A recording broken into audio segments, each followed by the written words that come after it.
Thank you for alerting me to that, Alan. I'm not sure why that didn't automatically record to begin with. So now I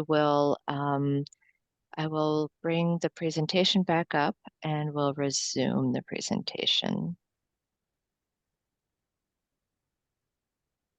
Right now that we're recording, I'll introduce myself again. My name is Miranda Rubin. I'm on the team at Somerville who's been working on this 5-year consolidated plan. This is going to cover 2024 2028 once the plan is approved. Roberta, you're not sharing your screen still. I am working on it. Okay. But I'll keep going then. This is a plan that has been created by OSPCD in Somerville, which is the Office of Strategic Planning and Community Development. We're going to do introductions of the city staff that we have on the call with us today, the background of what this plan is, the needs and goals that have been created as part of the plan, proposed funding for the grants that are included in this plan, and then we'll have time at the end for questions and comments. Next slide. So like I said, we are all from OSPCD at the City of Somerville, Strategic Planning and Community Development. I'm Miranda Rubin. I'm a Program Compliance Officer in the Finance and Administration team. I'd like to introduce Roberta Cameron, who is my co-author of this project.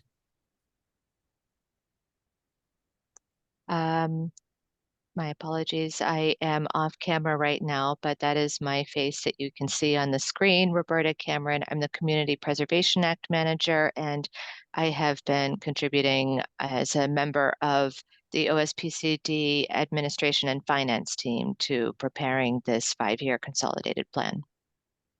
Alan? Good evening. Thank you for joining everyone. Alan Anasio, Director of Finance and Community Development for OSPCD, or the Office of Strategic Planning Community Development. And my office does general oversight of our HUD CPD programs, including CDBG, Home, and ESG. I don't think Julie is on, so Russell, do you want to go next and introduce yourself? Sure. My name is Russell Cody. I'm a program manager for the Residential Energy Efficiency Program, our Housing Improvement Program, which is primarily funded using CDBG funds. And I will pass the mic off to my colleague, Alexis. My name is Alexis Turgeon. I am the Housing Grants Manager in the Housing Division of the Office of Strategic Planning and Community Development. While Russell handles a lot of the CDBG stuff, I primarily focus on most of the home-funded projects. And I will kick it off to Arn. Hi, everybody. Just want to reiterate that we're happy to have everybody join us tonight. My name is Arn Franz, and I'm a Senior Project Manager in the Department of Public Space, Urban Forestry, which is essentially the park department. I mean, there's parks within Strategic Planning Community Development. There's also like parks within our Department of Public Works. So we are part of the planning department, and we use a lot of CDBG funds on parks throughout the city. We also do the urban forestry program is also within our department, and CDBG funds provide a large amount of the funding for the city's urban forestry program. All right.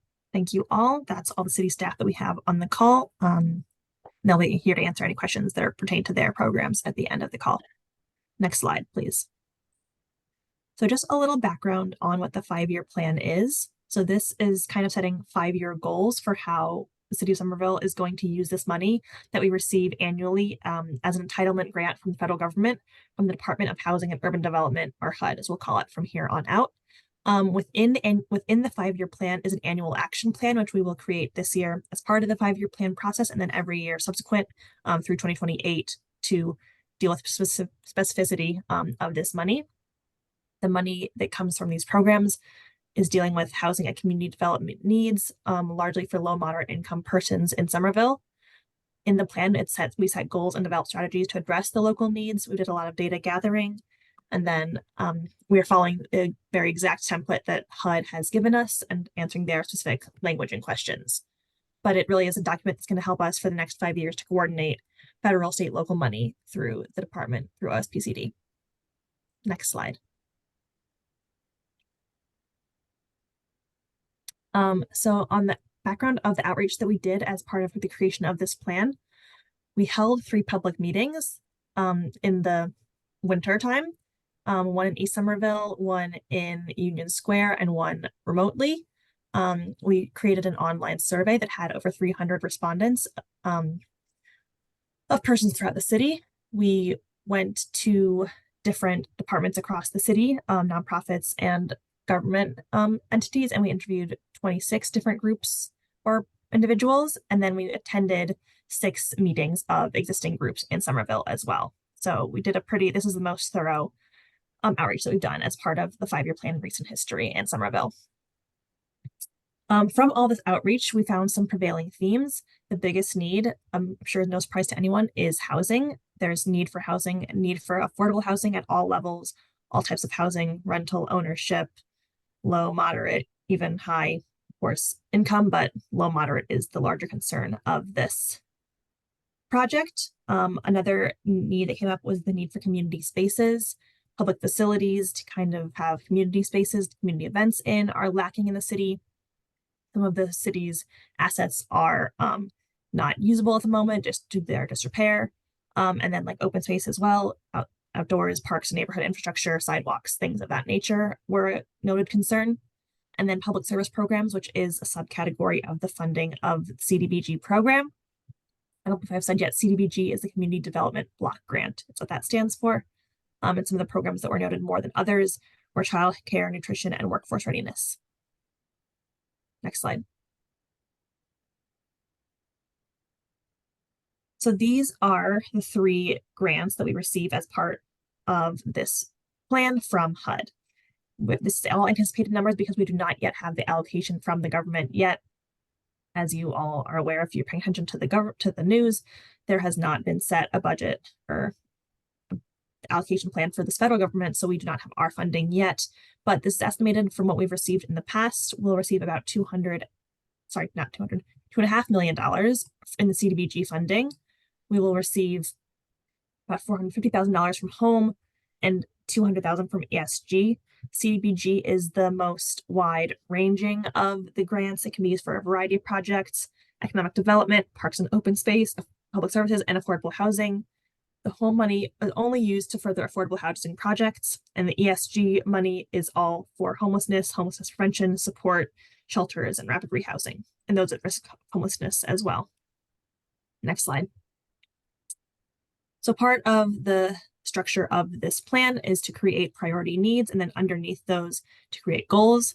We have 3 priority needs: bridging the equity gap, modernizing and creating sustainability, and serving the needs of at-risk populations. All this is defined in much more detail on this website where we can see the full plan. But bridging the equity gap is about creating equity across Somerville, really helping out the low moderate income persons raise themselves up through affordable housing, and then through neighborhood stabilization, general neighborhood improvements, and sustainability and modernization. We've got infrastructure improvements again, and then facilities going back to that community needs need. And then at-risk populations, we have workforce populations, vulnerable populations in general, which would be people, the elderly, youth, and then homelessness. Next slide. Roberta, I'll let you take it from here. Thank you. I will, I'll explain a bit about the areas where we target the funding. So first of all, the funding is meant to be used to support low and moderate income people. So programs like affordable housing or social services, which are specifically targeted to low and moderate income people, may be applied anywhere throughout the city of Somerville. And then there are some projects which are on the ground, public infrastructure projects, urban forestry, and parks projects, slum and blight projects. Those are targeted to neighborhoods that have a majority of low and moderate income residents, which are all of the neighborhoods that are shaded on this map. And in some cases, there are projects that are specifically targeted toward specific neighborhoods in the city that are majority low and moderate income neighborhoods. In particular, in the lower right corner, East Somerville and next to that Union Square neighborhoods have are proposed to receive funding for economic development activities targeted toward small businesses in those neighborhoods. We anticipate there may be other projects that will be targeted to other specific neighborhoods throughout the city, which are named on the map. So that summarizes where the projects are anticipated to take place in this plan. And I will pass it to Alan to describe the plan. Thank you. So wanted to start off the next slide by introducing one of the newer features in this 5-year plan, which Sorry, Alan. Oh, no, no problem. One of the newer features featured in this plan that the city has not utilized in quite some time, probably since the late 90s or early 2000s, is the city will be contemplating utilizing our option to take out what is called a Section 108 loan. Basically, this is a program that allows us to forward borrow up to 5 times of our annual entitle amount. So to forward borrow up to 5 years of our annual entitlement in advance. This requires an annual repayment schedule until the loan is paid off. There is no prepayment penalty, so we can pay in advance. Staying consistent with our plan, Section 108 borrowing is available for any eligible activity within CDBG, but remaining consistent with our plan, we are most likely evaluating projects in the affordable housing space. And the most immediate project that we are evaluating utilizing Section 108 financing for would be the Clarendon Hill project. As we all know, in almost every area, higher financing rates and higher construction materials and higher construction costs is hampering and changing the economics of a lot of projects. But specifically with the high need called out for affordable housing and the changing economics of development projects, especially affordable housing development projects, we will be seriously considering 108 financing to advance some of our larger projects. In order to qualify for this funding, we're also making a small amendment to our community participation plan. So should we be successful and continue to pursue 108 financing later on in the first year of the plan, there will be additional community process around and further details around a specific project that we would pursue the 108 financing for. And again, at this time, Clarendon Hill is one of the primary projects that we're evaluating for Section 108 funding. Next slide. So next couple slides, I'm just going to try to quickly, without boring everyone too much, go through our proposed allocations for year 1 of the 5-year plan, which is our 1-year action plan proposed allocations.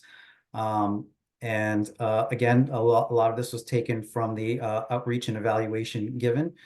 So quickly go through the items. Under the create and preserve affordable housing goal, allocating approximately 32% to this goal, and a split between the housing and acquisition rehab program, which allows us to potentially acquire existing market rate properties, and then also do any needed rehab or just simply rehab units that it's also a residential program, which Russell Cody manages, where any city income qualifying city resident can apply.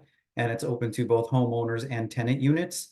And we will be allocating 16% of next year's funds to that. If we are successful with a Section 108 application to move forward, we anticipate that the maximum borrowing would result in about an annual payment of 16% of our annual allocation. And should we not pursue the Section 108 financing, most likely that would those funds would be reallocated back into the create and preserve affordable housing goal.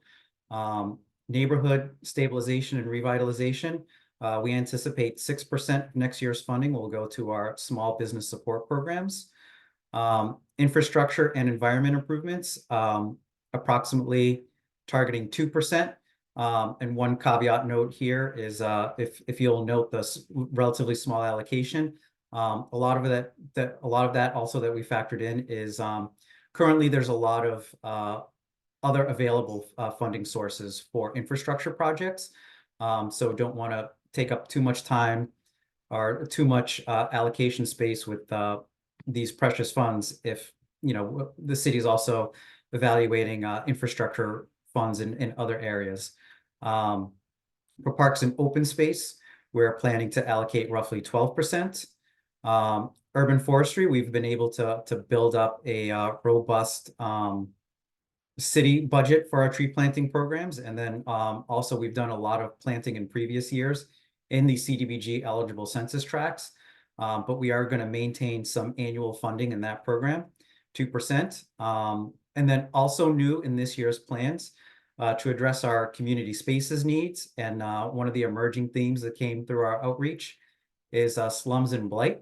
And we'll be allocating 11% there. And essentially what that allows us to do is potentially demolish and repurpose city-owned assets or other assets that we come into site control of, and use that land and use those abandoned or blighted properties and repurpose that for a better and higher use for low-income eligible activities.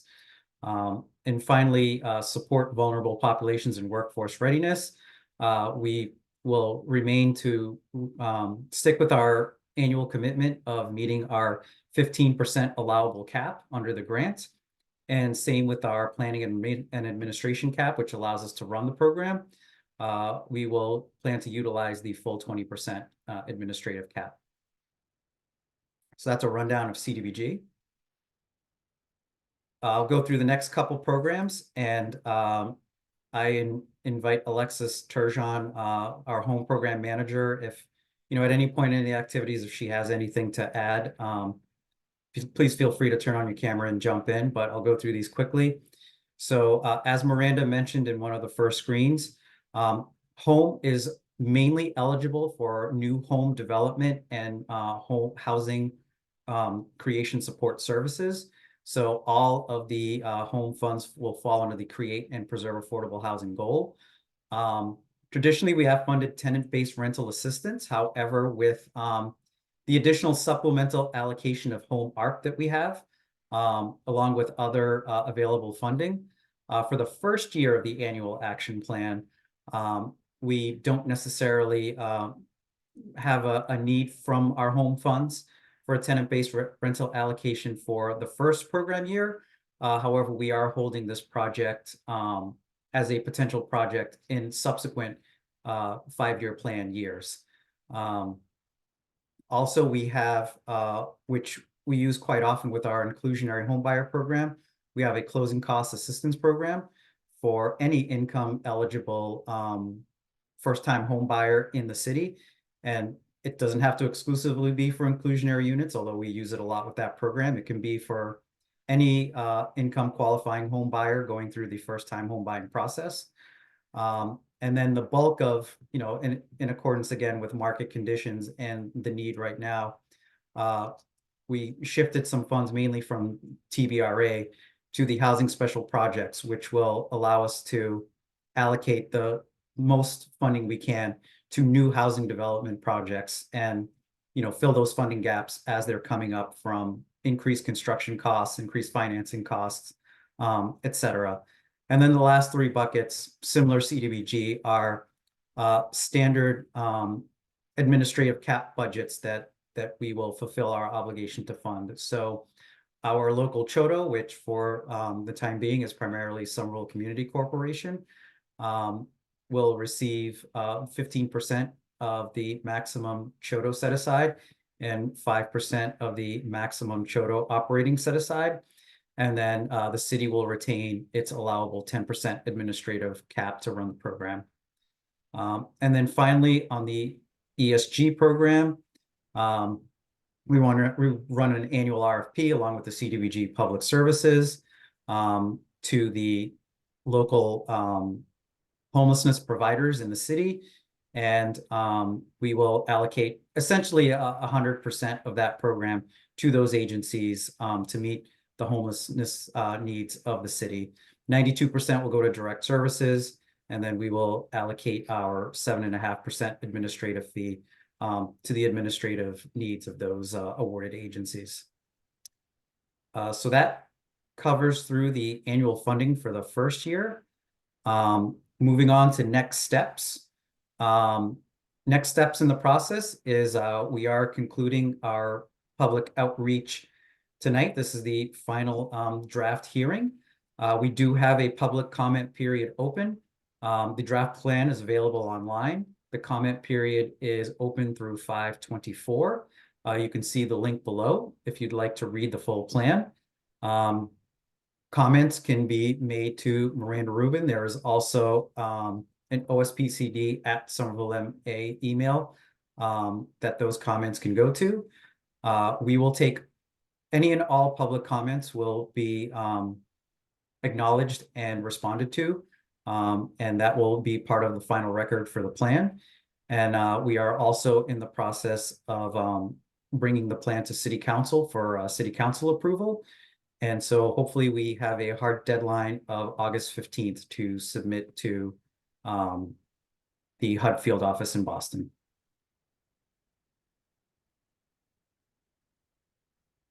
And with that, I open it up to any members of the public that have any questions or comments for either myself, my team, or any of the program managers online tonight.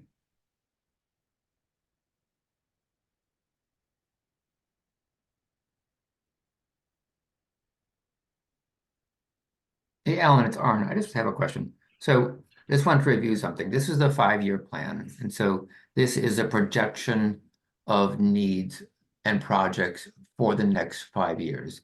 This is not stating that we will be funding specific projects, right? This is a general allocation of projects to be expected in each. Correct. It's a general, thank you, Warren. So it's a general allocation of the general project categories. Specific projects are not identified, and we will evaluate those on an ongoing basis. Some are subject to RFPs, like our CDBG public service process, and our ESG RFP process. And then to your point, this is funding that is voted on congressionally at the federal level every year. So to the extent that our allocations amount change, and the reason we put it in percentage terms here is that, the actual dollar amount funding will change on a proportional basis, depending on whatever our final congressional approved amounts are. But yes, these larger goals, these 6 goals are set for the next 5 years, but the individual projects and activities are the ones that are subject to change annually. I believe we have someone raising their hand, Roberta. I don't know how to do that.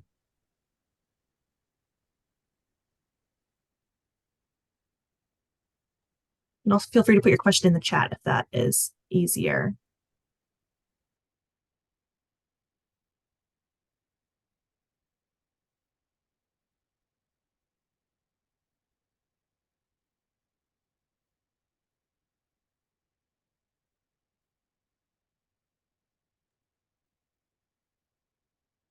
Roberta, I'm not sure if you tried to respond, but if you did, you are on mute. Do the attendees need to be unmuted by us? Thank you, Alexis. I did try to respond. So the attendee, I have tried to promote him to panelist, and he is unmuted from our end. So if you would like to respond, he's left. Oh, he's joined the.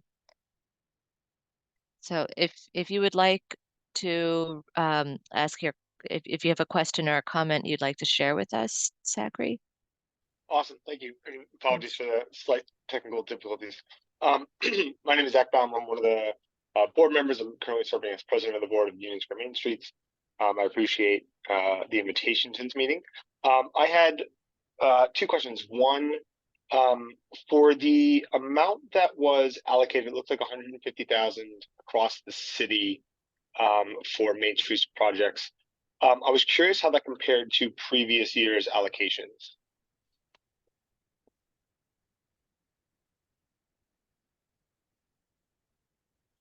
I will take myself off of mute. That is relatively flat year over year. The CDBG allocation as a whole is anticipated to be flat. We don't have the final number. The congressional budget, I actually believe, has been passed, but then there is a sub appropriation that happened so that, you know, what hasn't been settled on is like, you know, among the larger appropriations bill that Congress passed, then it goes to HUD and then HUD trickles it down to their programs. So that's the level of appropriation that's being determined now. But it is, the small business resiliency is expected to remain essentially flat. Excellent. My second question is, and let me read my notes. For the Section 108 loan, with the anticipated 400K repayments, would that be focused on would that I guess would the allocation for that amount of repayment come from one section of, you know, potential allocation, or be spread, you know, throughout the different goals addressed by the CDBG grants? Through the chair, yes, that through the chat. I'm not in a committee meeting. Yes, to answer your question, the way that it works is that a successful application will work out the financing terms with HUD, because these are actually, you know, kind of like structured loans that will eventually be put out into the private debt market. Yes, so we'll get final financing terms, so a final interest rate. I believe the standard maturity on these is I believe, don't quote me exactly, but I think it's 20 years or approximately 20 years. There is no prepayment penalty. So the city is not locked into the 20 years. We could pay at any time. But to answer the long and short of your question is the annual payment comes off the top of our grant. So it comes off the top, and then, you know, we have to reallocate the budget minus that Section 108 payment loan, but that comes off. That is like the first obligation. And would you, in the past, or I guess would you anticipate in the future that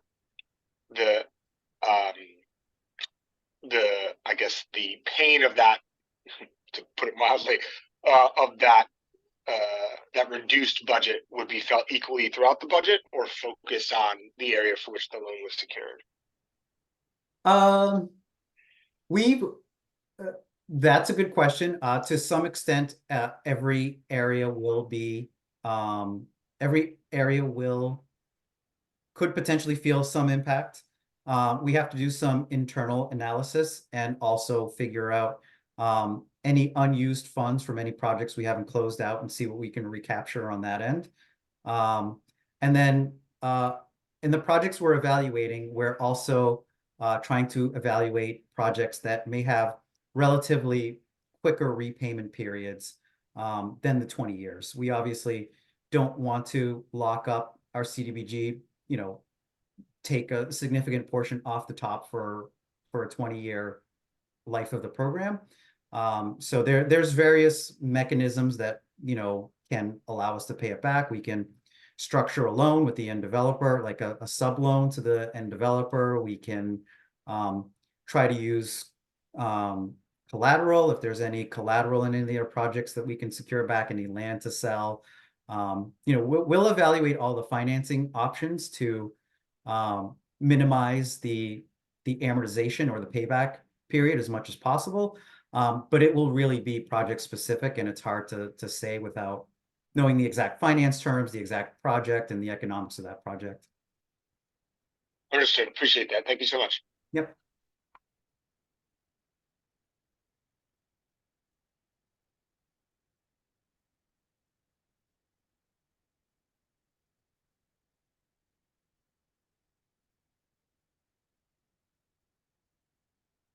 Are there further questions from the staff present? Actually, yes, it's Arn again, sorry. Alan, can you go back to you were talking in the beginning of the presentation about the reenacting the Section 108 loans, right? And what percentage of the budget were you thinking that would be, or was that a projection? So it's not a percentage of the budget. It's that is a rough estimate based on if we were to take the full 5 times annual entitle amount, based on rough market interest rates right now, that would approximately equal a $400,000 annual payment. So the annual payment is not driven as a percentage of your annual entitlement allocation. It's whatever the Section 108 project you're applying for, whatever that, A, how much you ask for, and then B, whatever the financing terms are, will dictate what your payment is. Okay. This was just a rough projection if we took out the maximum 5 times at current interest rates. All right, and again, you were saying the idea or the rationale for this was because we're focused on providing more housing, and this seems like a good option for developing that. Yeah, it's one of our the reason we're starting with Clarendon is it is probably the largest affordable housing project we have right now. We have the current phase is almost completed in construction. I think Alexis is most qualified to correct me if I'm wrong, but if all goes according to plan, that will be wrapping up in the fall of 24. And so Probably January, February 25. late 24, early 25 for phase 1. And so, we really want to keep the momentum going and continue on with what we had always envisioned as phase 2 and then potentially phase 3. But phase 2 is, facing significant financing gaps right now. And we're trying to work with the development team, housing authority, and all options are on the table. And with all our housing projects, the other reason we're evaluating Section 108 for the first time in a long time is, the annual allocation that we can take from either CDBG or home that can actually move the needle on any affordable housing project is really slim right now. I don't know if Alexis has anything to add, but any tiny amount we could add from home, and CDBG is limited. CDBG cannot do new construction. So any tiny annual entitlement that we could put towards a new development project from home, most developers are just telling us that, that's just not plugging the gaps that they need. Yeah, and clearly Clarendon is a great place for that. I remember looking at the data for low mod income, areas over there and density. And while, Roberta is correct in thinking of like East Somerville as a primary area for the investment of funds, if you look at that piece of West Somerville, the population density is high, and low income levels are low. So seems like a very good use of those monies. And I think back to the percentages of it all, back to Zach's question and yours, Arn, we have percentages because of the fact we do not have our allocation for this upcoming year yet. This 400K is, again, as Alan said, based off of if we're taking the full 5 times the amount, so that would not be the percentage of that would change year to year as we do or don't get a different allocation amount.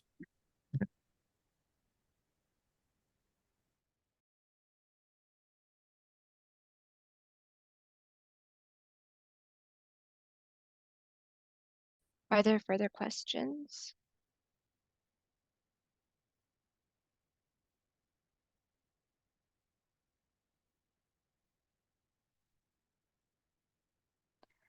Well, I thank everyone for attending this evening. Great questions and comments that were contributed. And again, the next steps, the comment period is open until May 24th. The plan is available on the website shown on the screen. You can also email Miranda Rubin at somervillema.gov if you'd like her to send you a link to read the draft plan online. And the comments can be submitted to Miranda Rubin at the same email address. Anything else before we close this hearing? All right, well, thank you everyone for attending this evening. Yes, thank you. Everyone have a good night. Thank you. Thank you, everyone. Thank you.